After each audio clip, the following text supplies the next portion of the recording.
Now sold separately.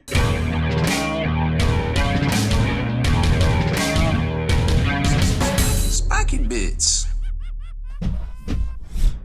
Hey, welcome back, Hobby Maniacs. I'm Rob Bear from SpikyBits.com, and today we are gonna unbox and build the new wave of Warhammer 40k releases for the end of May 2021. So GWS put out finally, as promised, the very last week, but hey, they did it.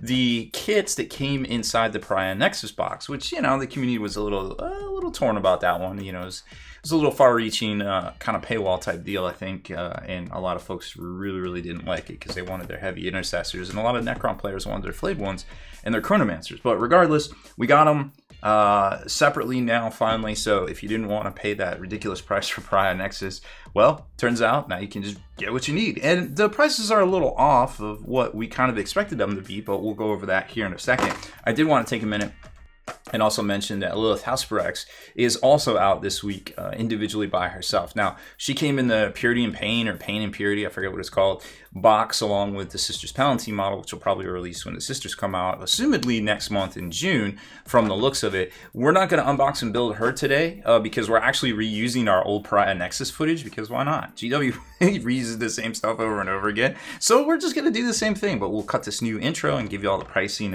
and cut out of here. But I will put the link to Lilith, and of course, you know, the whole box set coverage that we did already when we unboxed and built her. But let's go over the pricing real quick. So Lilith is $40 US, which might seem kind of high, but that's actually the same price as Drazar when he came out. That towards the end of, I think it was October of 2019. Oh man, it's so weird to even think of a time before the world shut down, right? Heavy Intercessors are $60 US, and yeah, it's a lot. It's more than we had anticipated. I figured they clock in at $55 like the Chaos Havocs, but it turns out they are a little bit more. And then the Necron Flayed Ones, which are at $50 US. Now, they are smaller models, which kind of makes sense, but they're still $50.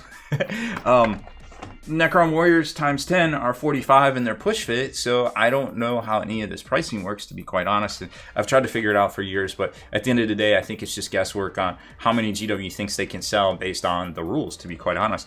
The Chronomancer here is going to come out this week at $35, and it is a chunky 2 sprues in the clan pack right there. And the Space Marine Captain with Mastercrafted heavy bolt rifle, of course he is a chunky heavy intercessor as well, is only the 1 sprue, but that's okay, and he is $35 US coming at you fast and quick here this week. Now remember, you can always get your hobbies for less from dicehead.com or Amazon, but you know, like I've been saying, with the things the way they are in the supply chain, you just gotta kind of pick your stuff up wherever you can, of course.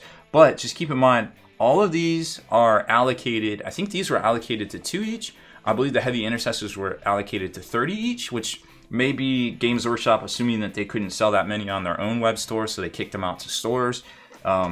Independent retailers that could actually sell them, a lot of them were like, sure, well, I'll pick up 30, whatever, because by the time you go to restock, you might actually sell 30 because restocks are a little bit slow. And I think the Captain was allocated to 5 each per store. So chances are, if you're looking for Heavy Intercessors, you're going to be able to find them, but if you're looking for any of the other stuff, you might not be able to find it quite as regularly right now. Probably the silver lining to this whole release is that the stuff that was actually going for a lot on eBay, because people were doing the box breaks for the Pariah Nexus, it's going to actually bring those prices down a bit and kind of keep the scalping at a minimum, at least for these particular items, until they might run out and not get a restock for 6 months. Who knows? But right now, it's a great time to find these particular releases and actually pick them up, which is great. So now let's jump to the past Rob's footage of the unbox and build of all 4 of these kits. I suppose it's probably also worth mentioning that, you know, there's a lot of folks out there that play Kill Team that want the contents of this box too. They're kind of in a very similar situation as the Necron players and the Space Marine players, because maybe they don't want to have to buy a $160 box to get those components and get those boards and get that book. So I could kind of see, you know, everything from all sides right here. So these are the sprues themselves, and you're going to get 2 of these for the Necron terrain, and they're, you know, nice big chunky sprues. The box says made in the UK, so I don't know if these are fabricated in China and floated over, although I think they are required to say made in China. if the whole box was made in China, but perhaps if it wasn't and just components were made in China, they can say made in the UK. If they did the assembly in the UK, I don't know UK law, I don't know EU law, I guess they're not even part of that anymore. And then when you get down to here, you're going to see here's the Heavy Intercessor sprue, here's the Flayed One sprue, which, you know, this is kind of weird. It's actually not that big at all, right? So you're like, 5 dudes come from the sprue? I mean, they're very small and very fiddly, but I don't know. There's definitely 1, 2, 3, 4, 5 torsos in here. So this might actually be a two sprue kit, and this might actually be, now that I look at it, this could be 10 of these to a box, perhaps, for something more reasonable, like, you know, the $60 we've seen in the past. The Necron Warriors push fits were $45, but, you know, that was something straight out of, that was ETB and straight out of Indominus. And then here's the Heavy Intercessors, which are still on point. Very similar to what you would expect from a normal Intercessor box, right? Except for they're heavy and there's only 5 and they're elites, so you might not need them. And troop-wise, the Chronomancer is 2 sprues right here. We'll take a closer look at them, and the Heavy Intercessor Captain is over there, and he's only 1 sprue. And then they've got this protector here, so the sprues don't dig into the books, which I think was a really ingenious idea that they came up with. And then you get into the components, the Pariah Nexus book here that has the rules for kill team for intercessors and the stuff from Indominus as well, and then the instruction manual on how to assemble all that stuff. The boards themselves, it looks like cards. We're not really going to get into that, and the bases for the models themselves. Diving into the instruction booklet, I kind of want to see how these are put together so everything matches up with what we got in the box right there, which is good. I like this new sprue layout, so you definitely know what's supposed to come in the box. All right, Heavy Intercessor Captain. Let's take a closer look at this. This compare, you know, it's not the multi-part like, hey, put the shins on and things like that. It looks like it's got a separate arm, separate backpack, separate head, which is kind of cool, so you can, you know, you're not locked into that. This looks like it's a slice with the cape, so you're gonna have to do that. Oh, and there's a little doodad. Where's that doodad? Oh, there it is. Oh, okay, so a little clasp goes on the cape there. That's kind of cool. And then the front half kind of sandwiches on here, but this is kind of weird. I just noticed this first. So it doesn't quite lock into the hip. It looks like very rarely, or very just a little sliver touches the lip right there, and then it locks in with these 2 dots. So maybe there's a little hose socket or something that locks into that. That's really weird. That's a really weird configuration. Hopefully it's not too fiddly. And then getting into the Heavy Intercessors themselves, there's a couple of different options. There's like the Heavy Intercessor gunner. I forget what it is. It's like Super Heavy Bolter or something. I forget. But it looks like for the most part these go together like a typical Gravis fashion with the little like power things to the boots that go into the hips right there. This particular Model 3 has 2 different options where he's motioning forward or he's calling for a hold, and then you can assemble those either way. It looks like there's a couple different head options, bare heads and helmeted heads. Backpack goes on like normal. Model 4, oh, I guess they start, so it's not really Model 4, so Model 2 makes 2 poses, 3 and 4. And then 4 makes... That's really confusing. Oh, I see. Okay, so 3 does these 2, and then 4 is just a normal gunner, but it looks like he's looking over to his left. And that's this right here. And then this has the different sort of ammo hoppers right here. Like if you... There's some sort of like... I don't know what that's called. It just looks like a cartridge or like a drum. I like drums more. I just think they look cooler. 2 different head options right there. And then it looks like it's actually sliced. Oh, he's looking back to his right. So maybe you're locked into that pose right there, which would be kind of unfortunate. And then you get the Heavy Intercessor Gunner, which can have the Heavy Intercessor Gunner or the normal rifle. And they are both looking to the model's left. So it looks like you're going to have a definitely dynamic kind of pose to all your squad members here. And then the Heavy Gunner looks like it has 3 different options too, comparable to the rifles, which is kind of cool. I think I'll assemble the one with the drum fed right here, because that looks cool. And it's got the power hose feeds right there, and we saw that with the Eradicators. Hopefully that's designed pretty well, but we'll find out here in a second. Going through it all, we got some shoulder pads, more optional heads for that guy, and then getting into, what is this, the 3rd model in the set. It looks like it's all very similar, but this guy's kind of striding. He's like taking a couple steps, and he's definitely looking to his left. And then last but not least is this dude here, which is also looking to his left and also has the customizable ammo options right here. Oh, that wasn't the last one. What was that? Nope, that's a different model too. And then this one has, oh no, that's not a different model. Oh, that's just all the extras. They're like, hey, you can put all these extras on here, like the holstered weapons, or like the ammo hoppers, the auspex, the little reliquaries. So that was the last guy. Okay, well, we're muddling through it. We're learning as we go. Now the Chronomaster, I don't know if you remember when we assembled, what was it? Then I already broke his arm off accidentally. I need to re-glue him. This guy, the Psychomancer, he was kind of fiddly to put together. So I was kind of worried about this Chronomancer here. But it looks like it just fits together just like the Space Marine Heavy Intercessor Captain right there. It looks like it's got a spine on there, and generally the spine has a little prong that hooks into the back of the head right there, so I'd expect something like that. Now what is cool about this model is that it has two different staff options and two different little things to hold here. Like, I don't know if that's a Rubik's Cube, the Necron Rubik's Cube of Doom, I believe is the official title, and three different head options too, which is kind of cool. And then this thing here, I don't know what this is. It's like the Necron Death Star or something, or I don't know, is that the Necron Ruba? Maybe he's looking to clean some floors, I'm not sure. Flayed Ones, I'm never a fan of the sockets into the back of the torso, and then you clamshell it in. Like, I've seen a lot of issues with that in the past, especially with Necrons that end up being very, very time consuming.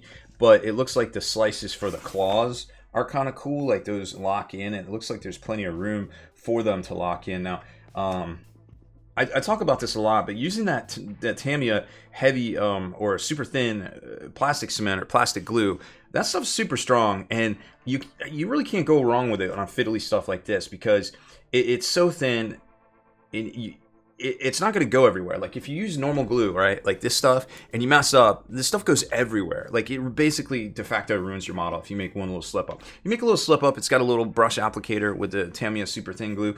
It's no big deal. Like, it literally just kind of evaporates almost. So I would definitely recommend using that on this stuff. And then you can find a link to that in the comments and also in the description here. But do yourself a favor and pick something like that up. There's a couple different companies make a couple different varieties. All of them are great. But I think Plastruct has one too. And it actually bonds the plastic together a little bit. I personally like it because of the applicator tip. Tamiya makes, or not Tamiya, Testers makes one too with a metal applicator tip, but it doesn't quite go exactly where you want it sometimes. And then these guys, they look to be super fiddly, and I'm hoping they're not super time sinks as far as assembly goes, but we'll find out here in a few minutes. And then the terrain, it looks like the only thing you have to actually assemble is these little induction nodes, diodes, as they're calling them here, but everything else you just clip out and it's good to go. Now, as far as the sprues go, this is pretty chock full of just about everything you would expect on here. So you've got all the backpacks, all the different rifles, and there's a couple different ones for each guy, it looks like, especially if they have a different hand option. And then right here you can see the rifles that have the different ammo hoppers, and they're all kind of over here out in the wings of the sprue. And then you've got your normal intercessor or heavy intercessor or Gravis heads right here, shoulder pads, and then it gets into the backs and the fronts. And it looks like some of them are similar pose wise, but then you saw on the diagram there, some of them have the little slices where they're like striding and doing different things right there. So that's kind of a cool little kit there.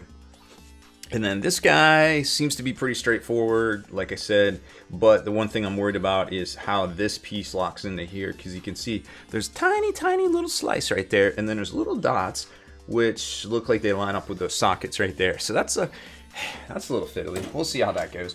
And then the Necron Chronomancer duder looks to be pretty simplistic. Front goes onto the back. Don't have any precariousness to it as far as I can tell here quite yet, but we'll get that assembled. And then the Flayed Ones, well, this is the kit I'm really worried about, because there's a lot of little fiddly pieces here. Like, just look at it. So these arms somehow are supposed to socket into these areas here, and then the fronts like this go into the peg, goes into the hole that keeps those into there, hopefully with a little bit of glue and a little bit of luck. But really it's these legs that I'm looking at, the little socket, the hip sockets that, they don't really, it's not very reinforced there. So I'm kind of wondering how that's going to work, but we'll find out here in a minute. And then we already showed you the terrain, so we're just going to plow into it. All right, well, let's go with reverse order here. So the one thing I was worried about the most, the Necron Flayed Ones, like, let me be frank with you. I was super worried about these models, but they go together they go together a little fiddly. Like, you do have to line them up in there, and definitely do yourself a favor. Pick up a bottle of this stuff from Amazon, from your local Hobby Town, your local model shop. This stuff will help you immensely in the assembly of figures like this. Or, you know, I pretty much use it on everything that isn't Forge World or resin, you know. And it'll lock in there and give you time to actually get everything positioned, and then it kind of really starts to set. So you can see where they go together and they hold themselves upright, but it's a little bit of a battle to get the hips to kind of stay in there, so you kind of have to hold it for a minute or two. But the posing is just really cool. Like, these guys are creepy. Like, look at them.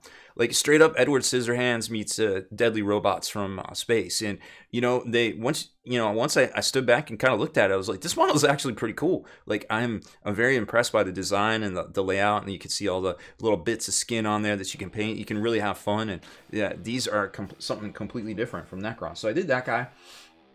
And I assembled this guy because he's got a little, like, Freddy Krueger kind of vibe going on here with his, like, crazy little look. And he's just kind of looking at you and kind of, you know, doing the thing with his claws, or, like, swiping at somebody right there. And he's a little bit different from his counterpart there. He's got a little bit more bits up here, like flayed skin and things. And I just thought it was really cool. So we put this one together, too. Now, size-wise, they're on 25mm bases, so... actually, yeah, they are on 25mm bases.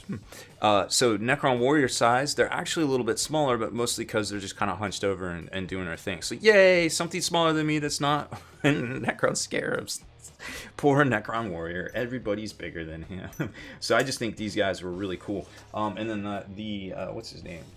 Chronomancer guy went with the little round staff right here, and this actually locks into one of his tentacles. I forget where, but somewhere around in here, I think, to kind of form a really solid little assembly right there. And I gave him the Necron Rubik's Cube because I thought it was kind of cool in the one eye, because I don't know, I just think they look very ominous with like one eye and things. This went together way easier than I thought it was going to be, and it looks great. You know, the little harness here, the shoulder harness with all his doodads, kind of hides some of the gaps and things on the shoulder once you put it together, but there's still this really weird one here around his belt. So even with a little bit of this thin glue, I wasn't able to hide it. Now here's how he compares up to his compatriot, Mr. Psychomancer. So he is, you know, they're both a little dynamic. He's probably a little bit more dynamic, but that takes a little bit more time to assemble and stuff. So I think the trade-off's pretty good, to be quite honest with you.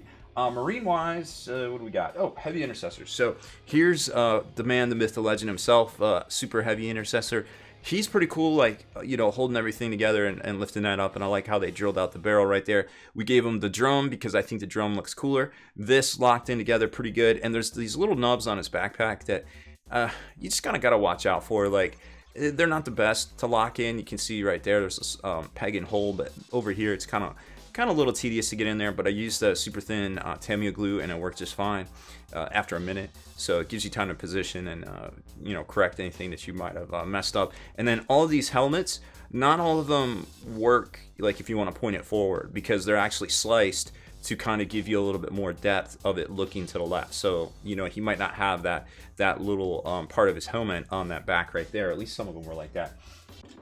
And then we got this guy, which is, again, looking back to his right, and this one is actually sliced. I don't know if you can see it right there, but the model actually comes sliced, so you really can't have that looking forward. It has to kind of be positioned this way, so just be aware of that when you're putting that stuff together. Again, gave him the drum. I think he's pretty cool looking with that. Everything locked in together. You can see where the mold lines are going to be, you know, on the front and the back of the legs is most noticeable, but everything else kind of worked out. You have to drill out your bolters too.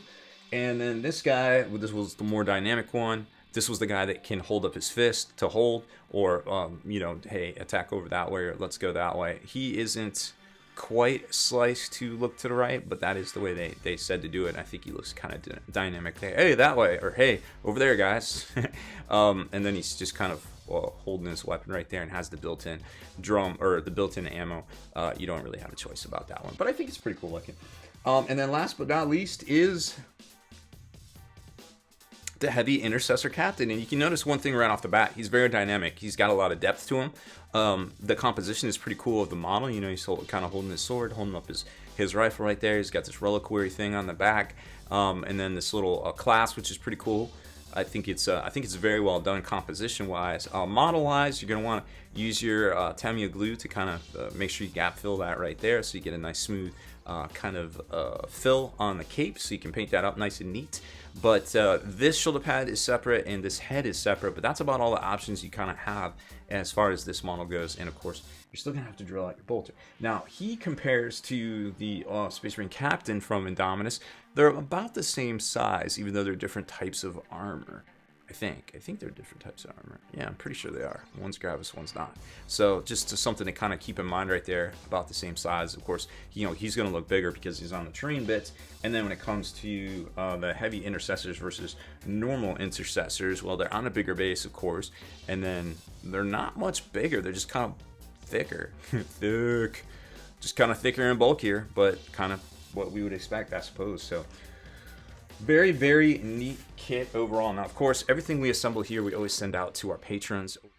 So if you're into trying something a little different, or perhaps just want to get a monthly crate, or help support what we do here, just get some miniatures back in the mail each month or each quarter, kind of depends on which option you pick. We do have some openings still. Looks like we got some at the double value $99 box. The $100 box is sold out currently, but lots of other options in here. The $45 box is pretty good because you get $60 back in miniatures right there. And I think there's some openings on that one as well. It looks like there's about 10 left on that one. But you can support for as little as $10 or $15 a month to get ad-free access to all our platforms, as well as some miniatures and our gift bag back in the mail the very first month you sign up as well. So help support what we do here and get miniatures like what I just showed you just now back in the mail every month. So that's it for this one, y'all. Thank you very much for watching our unboxing build of the new Pariah Nexus Kill Team expansion. Be on the lookout for the new Heavy Intercessors, the Necron Flayed Ones, and of course the 2 HQ choices as well, hopefully as a separate release from Games Workshop very soon. And don't forget, you can always get your hobbies for less from dicehead.com, Amazon, or hopefully your local game store as well.